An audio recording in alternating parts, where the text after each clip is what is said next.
देखिए, तो पिछले क्लासेस में हम लोग क्या कर चुके थे, नंबर का जो डेफिनेशन होता है वो क्या करते हैं, ऑलरेडी देख चुके हैं ना कि रियल नंबर क्या होता है, सॉरी रियल नंबर नहीं, रेशनल नंबर क्या होता है, रेशनल नंबर क्या होता है, नेचुरल नंबर क्या होता है, होल नंबर क्या होता है, और रियल नंबर का भी क्यों नहीं, अभी बता देता हूँ।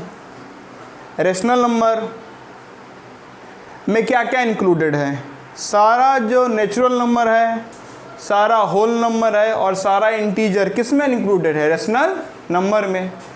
रेशनल नंबर के साथ एक दूसरा सेक्शन ले लीजिए, किसका, इरेशनल नंबर का, और दोनों को क्या कर दीजिए आप, कंबाइन। तो वो जो पूरा कंबाइन होने के बाद तैयार हुआ उसी को क्या बोलते हैं, रियल नंबर। जैसे क्या, एक छोटा सा क्या ले लीजिए, डब्बा,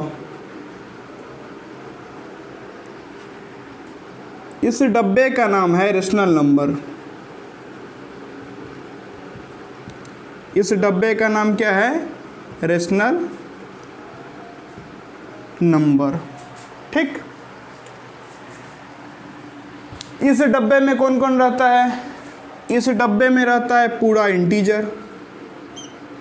इंटीजर को कुछ लोग जेड से भी लिखते हैं, कुछ लोग नहीं, ज़्यादातर लोग जेड से ही लिखते हैं। बुक में भी आपको इंटीजर जेड के रूप में मिलेगा, फिर भी मैंने आई का साइन लिख दिया ताकि आप लोग क्या कर सके, उसको रिलेट कर सके। रेशनल नंबर के डब्बे में क्या आ गया, नेचुरल नंबर। रेशनल नंबर के डब्बे में कौन आ गया, होल नंबर। कैसे, बता देता हूँ। तो एक क्या है, एक रेशनल नंबर है ना, लेकिन एक के नीचे आप सेल्फ अंडरस्टूड क्या लिख सकते हैं, एक एज अ डिनोमिनेटर। नहीं, किसी भी नंबर के नीचे अगर कुछ नहीं है तो वन सेल्फ अंडरस्टूड डिनोमिनेटर है ना। और रेशनल नंबर का डेफिनेशन क्या था, वैसा नंबर जिसे हम लोग क्या लिख सकें, p अपॉन q के रूप में, जहाँ p भी क्या है, एक इंटीजर, और q भी क्या है, एक इंटीजर। लेकिन q के साथ खास बात क्या है कि q जीरो नहीं हो सकता, लेकिन p के साथ ऐसा कोई खास बात नहीं है। ठीक है, माइक प्रॉपर्ली अटैच्ड है ना। चलिए, तो रेशनल नंबर में इस प्रकार से नेचुरल नंबर आ गया, और ये जो नेचुरल नंबर है ये होल नंबर भी तो है, नहीं है। नेचुरल नंबर जो होता है मतलब क्या, पूरी गिनती की संख्या, और जो नेचुरल नंबर है होल नंबर भी है।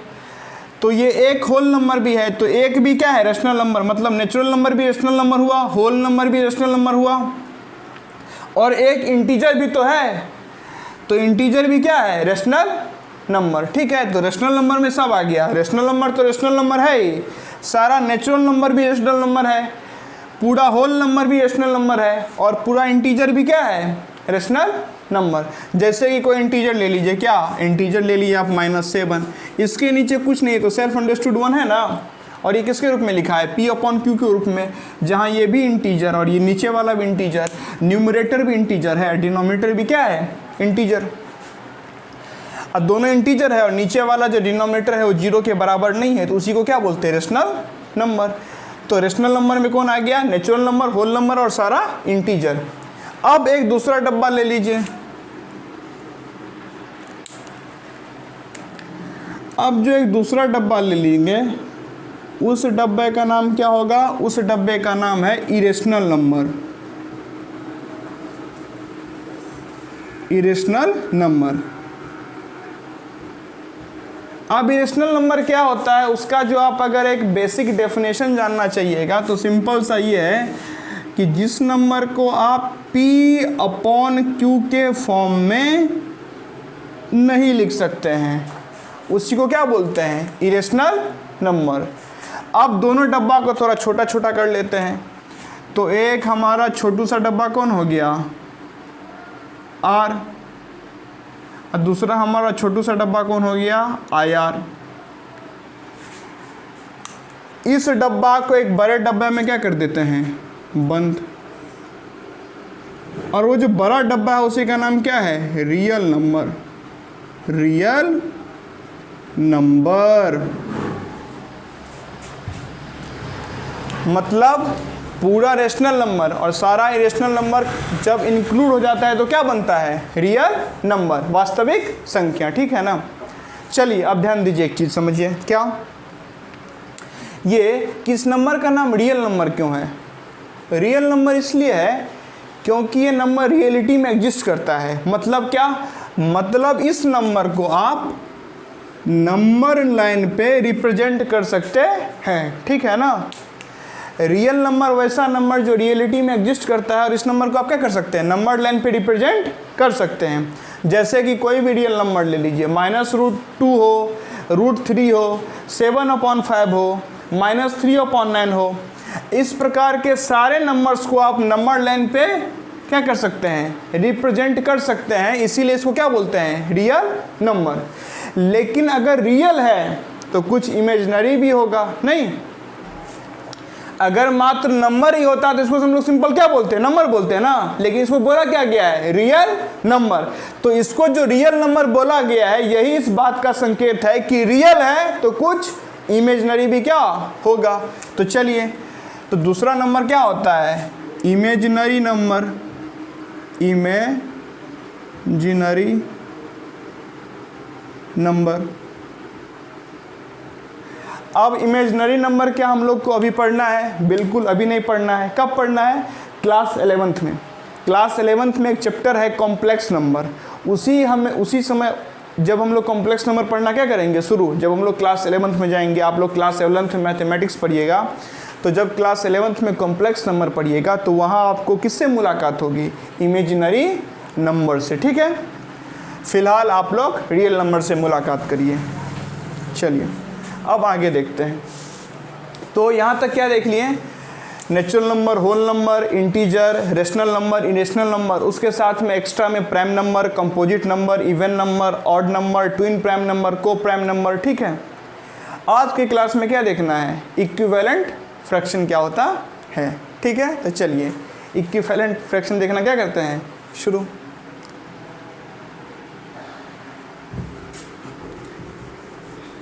तो जब क्लास में जब वीडियो देखें तभी क्या किए करें, साथ में पॉज करके नोट्स बनाते रहें। चलो तो समझते क्या है इक्विवेलेंट फ्रैक्शन।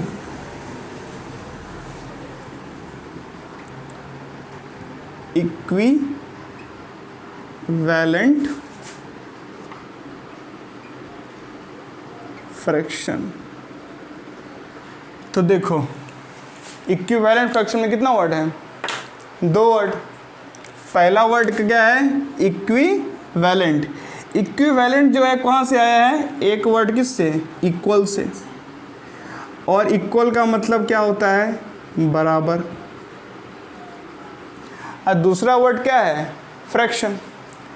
तो बचपन में पढ़े होंगे क्या, कोई चीज़ अगर अंश बट्टा हर के रूप में या फिर न्यूमरेटर बट्टा या न्यूमरेटर अपॉन डिनोमिनेटर के रूप में लिखा रहता है, उसको क्या बोलते हैं? फ्रैक्शन। जैसे कि 3/7 क्या है? फ्रैक्शन। फ्रैक्शन क्या है कि नंबर को रिप्रेजेंट करने का एक तरीका। अब जरा एक चीज़ सुनिए ध्यान से कि ये फ्रैक्शन आया कहाँ से, ठीक है ना। फ्रैक्शन तो समझ गए कि नहीं, कुछ अंश में लिखा हो कुछ हर में लिखा हो तो उसको क्या बोल देते हैं? फ्रैक्शन। लेकिन ये फ्रैक्शन आया कहाँ से? तो ये जो फ्रैक्शन है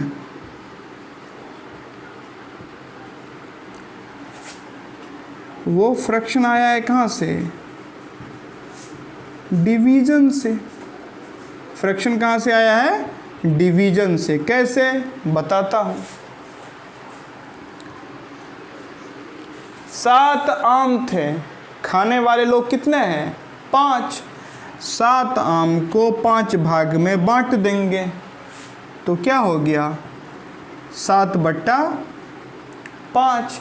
एक व्यक्ति को कितना आम मिलेगा? 7/5 आम मिलेगा। क्या बोल रहा हूँ? फ्रैक्शन कहाँ से आया है? डिवीजन से। 7 आम था, 5 लोगों में उसको बांटना था, तो एक को जो आम मिलेगा ना वो कितना मिलेगा? 7/5 आम।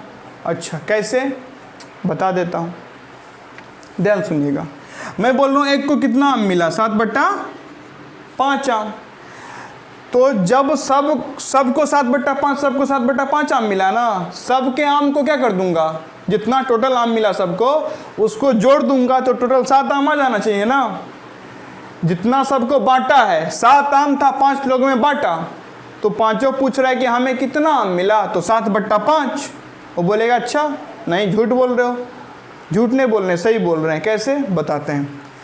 तो फिर हम लोग क्या कर लेंगे, सारा आम छीन लेंगे, और सारा आम छीनेंगे तो कितना आम होना चाहिए फिर से 7 आम। कैसे होगा ध्यान दो, एक को 7/5 प्लस दूसरे को भी कितना मिला 7/5 प्लस तीसरे को भी कितना मिला 7/5 प्लस चौथे को भी कितना मिला 7/5 प्लस पाँचवें को भी कितना मिला 7/5। अब बचपन में आप पढ़े होंगे जब क्या हो फ्रैक्शन को ऐड करना हो और जब डिनोमिनेटर सेम रहता है तो वही क्या कर देते हैं कॉपी पेस्ट, ऊपर में जोड़ते हैं नहीं। 7 दूना 14, 7 दिए के 7 चौका 18, 7 पंचे 35।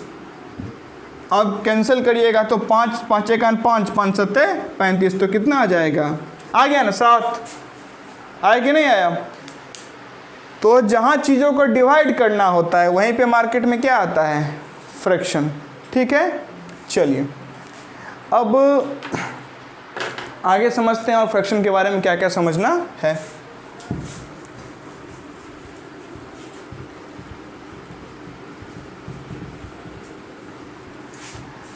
तो फ्रैक्शन के बारे में अब क्या देखते हैं, टाइप्स ऑफ फ्रैक्शन। तो अगर क्या देखें types of fraction,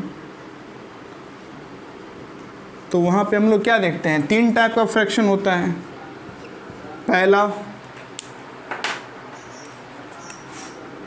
proper fraction, proper fraction.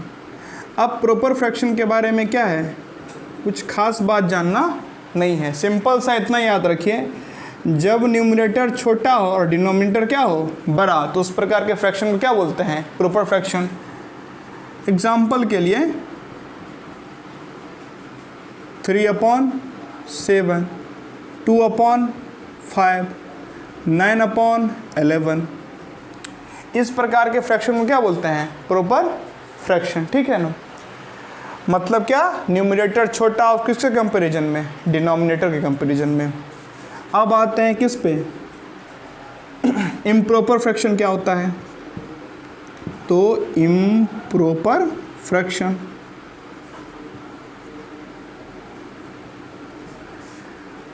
तो इम्प्रॉपर फ्रैक्शन की बात क्या है, न्यूमरेटर बड़ा होता है किससे, डिनोमिनेटर से। जैसे कि सिंपल सा अगर इसी को आप पलट देते हैं, रेसिप्रोकल कर देते हैं, यानी क्या 7/3 न्यूमरेटर बड़ा है, 5/2 न्यूमरेटर बड़ा है, 9/11 न्यूमरेटर क्या है बड़ा है। तो जब न्यूमरेटर बड़ा हो डिनोमिनेटर से उसको क्या बोलते हैं इम्प्रॉपर फ्रैक्शन, और जब डिनोमिनेटर बड़ा हो न्यूमरेटर से उसको क्या बोलते हैं प्रॉपर फ्रैक्शन। अब आते हैं अपने तीसरे कैटेगरी के फ्रैक्शन पे हम लोग। तो वो जो तीसरा कैटेगरी का फ्रैक्शन है वो क्या होता है मिक्स्ड फ्रैक्शन। कौन सा फ्रैक्शन, मिक्स्ड फ्रैक्शन, मिक्स्ड। ठीक है ना, चलिए तो ये अपना अगला क्या है mixed fraction. Mixed fraction, mixed fraction को कैसे हम लोग लिखते हैं 2, 3/, एग्जाम्पल यहाँ लिख लेते हैं 2, 3/5, 3, 5/7, 7, 3/7, 3/9। इस रूप में हम लोग क्या करते हैं मिक्स फ्रैक्शन को लिखते हैं। ठीक है, अब एक बात समझिए, इस रूप का मतलब क्या होता है, मिक्स फ्रैक्शन को इम्प्रॉपर फ्रैक्शन में कैसे बदलते हैं, इम्प्रॉपर फ्रैक्शन को मिक्स फ्रैक्शन में कैसे बदलते हैं आगे देखेंगे। ये जो लिखा है 2, 3/5 इसका मतलब क्या है, 3, 5/7 इसका मतलब क्या है, 7, 3/9 इसका मतलब क्या है, और किस प्रकार से हम लोग मिक्स फ्रैक्शन को इम्प्रॉपर फ्रैक्शन में चेंज कर सकते हैं, और किस प्रकार से हम लोग इम्प्रॉपर फ्रैक्शन को मिक्स फ्रैक्शन में क्या कर सकते हैं चेंज। इसके आगे हम लोग क्या करते हैं देखते हैं। तो चलिए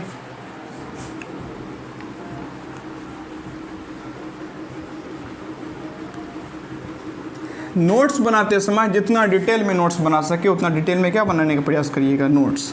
devil lies in the details. आप जितना डिटेलिंग में काम करते हैं उतना आप उस पर टाइम देते हैं, जितना डिटेल में लिखते हैं उतना क्या करना पड़ेगा, सोचना पड़ेगा, तभी लिख पाइएगा। यही एक खास बात है। क्या आप वीडियो ऑन कर लिए और बैठे हैं, आप बोल रहे हैं क्या चल रहा है मेरा रिवीजन, आप किसको मूर्ख बना रहे हैं? वीडियो ऑन करके जब आप बैठे हैं आपका रिवीजन नहीं चल रहा है, आपका कंप्लीटली टाइम पास हो रहा है, क्योंकि वीडियो चल रहा है, आपके दिमाग में कुछ और चल रहा है। कोई दिक्कत है नहीं ना? लेकिन आप क्या वीडियो ऑन करके साथ में क्या बना रहे हैं, नोट्स। अब ये नहीं हो सकता, आपके दिमाग में कुछ और चलेगा, नोट्स पे क्या लिखिएगा, खाक। उसी प्रकार से पढ़ते समय कॉपी पेन लेके बैठना चाहिए, जो भी सीखें उसको लिखिए, क्योंकि जब सीख के लिखिएगा तो आपको वहाँ पे फोकस करना पड़ेगा। और मात्र क्या कर रहे हैं, वीडियो चल रहा है, लेक्चर देख रहे हैं, तो लेक्चर बीत जाएगा, आप पॉज कर दीजिएगा, आप चले जाइएगा, कुछ समझ में नहीं आएगा, क्योंकि आप वीडियो चल रहा है, आपका दिमाग कहीं और चल रहा है। लेकिन वीडियो के दौरान आप क्या करिएगा, लिखिएगा, नोट डाउन करिएगा, चीज़ों को पॉज करके लिखिएगा, समझिएगा क्या सीखे, क्या जाने, क्या बूझे इससे। तो वहाँ पे क्या होगा, आपको अपना माइंड चलाना पड़ेगा। उसी प्रकार से वीडियो देखना आसान है, लेकिन किताब पढ़ना आसान नहीं है। रीजन, वीडियो आप चला के छोड़ दिए हैं, माइंड में कुछ चल रहा है, कोई दिक्कत नहीं। किताब में ऐसा नहीं ना होगा, किताब खोल के छोड़ दीजिएगा, माइंड में कुछ और चलेगा, शब्द ही कैसे पढ़िएगा। इसीलिए ज़्यादातर लोग देखिएगा, आप जो स्टूडेंट बोलते हैं कि नहीं मैं वीडियो लेक्चर से पढ़ाई करता हूँ, वीडियो चल रहा है वो मस्त है, पॉज करिए, लिखिए, टाइम लीजिए। कोई ज़रूरी नहीं है कि 40 मिनट का जो वीडियो है आप उसको 3 घंटा में ख़त्म कीजिए, कोई जल्दी नहीं है। लेकिन 3 घंटा में अगर आप 40 मिनट के वीडियो को ख़त्म करते हैं तो उससे एक बात क्या होगी कि 40 मिनट में जो भी सामने वाला व्यक्ति आपको समझाना चाह रहा था वो आप 90% समझ जाइएगा। 10% तो हमेशा डॉट बना ही रहता है, क्योंकि वो तो एक्सपीरियंशियल लेवल चीज़ है नहीं। तो आपको भी धीरे धीरे एक्सपीरियंस होगा। तो आप ये समझिएगा, जब आप 10वां वीडियो देखिएगा किसी एक प्लेलिस्ट का, 12वां वीडियो देखिएगा, 15वां वीडियो देखिएगा, तो पहला वीडियो में आपको और एक कॉन्फिडेंस आएगा। पहला वीडियो को लेकर आपको और क्या लगेगा कि हाँ इसमें ये बात उस समय नहीं समझ में आया था, अब समझ में आ गया। तो एक्सपीरियंस के साथ होते रहता है। चलिए अब देखिए जो लिखा है इसका मतलब क्या है। ये जो मिक्स फ्रैक्शन लिखा है 2 3/5, इसका 2 मतलब है। वैसे तो बात एक ही है, लेकिन मतलब 2 क्यों बता रहे हैं, एक्सप्रेस करने का तरीका। मैथमेटिक्स में क्या है ना, मैथमेटिक्स एक ही चीज़ को अलग अलग तरीके से क्या कर पाता है, एक्सप्रेस कर पाता है। तो समझिए, पहला बात तो ये है कि इस प्रकार की चीज़ों को हम लोग क्या करते हैं, ये जो डिनोमिनेटर में लिखा है उसको साइड वाले से क्या कर देते हैं, मल्टीप्लाई। अब मल्टीप्लाई करने पे जितना आता है ना उसको क्या कर देते हैं, उसमें इतना जोड़ देते हैं।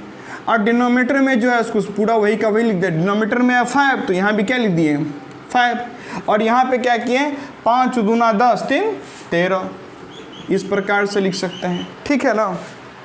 अब दूसरा देखिए क्या है, 3 5/7, फिर से वही बात, 7 तिया 21 5 7 तिया 21 5 26, ठीक ही है, 26/7। तीसरा है 7 3/9, 7 में 63 3 66, तो 66/9। इस प्रकार से भी क्या कर सकते हैं, आप लिख सकते हैं। तो अब यहाँ पे गौर करिए, क्या यहाँ जो है न्यूमरेटर बड़ा है, डिनोमिनेटर छोटा है, न्यूमरेटर बड़ा है, डिनोमिनेटर छोटा है, न्यूमरेटर बड़ा है, डिनोमिनेटर छोटा है, मतलब ये सब क्या है, इम्प्रॉपर फ्रैक्शन। तो यहाँ से हमें एक बात समझ में आई, जो हमारा कौन सा फ्रैक्शन होता है, मिक्स्ड फ्रैक्शन, वो फ्रैक्शन को हम लोग किस में बदल सकते हैं, इम्प्रॉपर में। तो इस प्रकार से आप मिक्स्ड फ्रैक्शन को इम्प्रॉपर फ्रैक्शन में बदल सकते हैं। और क्या तरीका है बताता हूँ। मिक्स फ्रैक्शन को इम्प्रॉपर फ्रैक्शन में बदलने का और क्या तरीका है, बात फिर वही का वही रहेगा, बस वही क्या है, बताने का तरीका अलग है नहीं। वहीं से एक बात याद रखिए, क्या अंदाज़े बयां ही बदल देती है हर बात को, वरना दुनिया में कोई बात नई बात नहीं है। आप जो बोल रहे हैं ना, कुछ नया नहीं बोल रहे हैं, बस एक अंदाज बोलते हैं। हाँ, अंदाज करने का, उसको बताने का तरीका क्या है, अनोखा है नहीं। अंदाज़े बयां, जिस तरीके से आप चीज़ों को बयां कर रहे हैं, जिस तरीके से आप चीज़ों को बता रहे हैं, बस वो आपका अनोखा है। बाकी दुनिया में कोई नई बात नहीं है। एक टीचर पढ़ा रहे हैं, दुनिया में हज़ारों टीचर है नहीं, सेम टॉपिक सेम क्लास पे लाखों टीचर हैं, टीचर में क्या डिफरेंसेस है, अपना बताने का अलग अलग अंदाज, नहीं बात बाकी कुछ नहीं बात है। कोई फ्रैक्शन को क्या पढ़ा देंगे, डिफ्रैक्शन पढ़ा देंगे, नहीं ना, फ्रैक्शन को फ्रैक्शन ही पढ़ाएंगे, न्यूमरेटर डिनोमिनेटर ही रहेगा, डिनोमिनेटर डिनोमिनेटर ही रहेगा, 1 1 ही रहेगा, 0 0 ही रहेगा, रेशनल नंबर ही रहेगा, वो नहीं कोई बदल रहा है। हर टीचर में खासियत क्या है, अपना बयां करने का तरीका, नहीं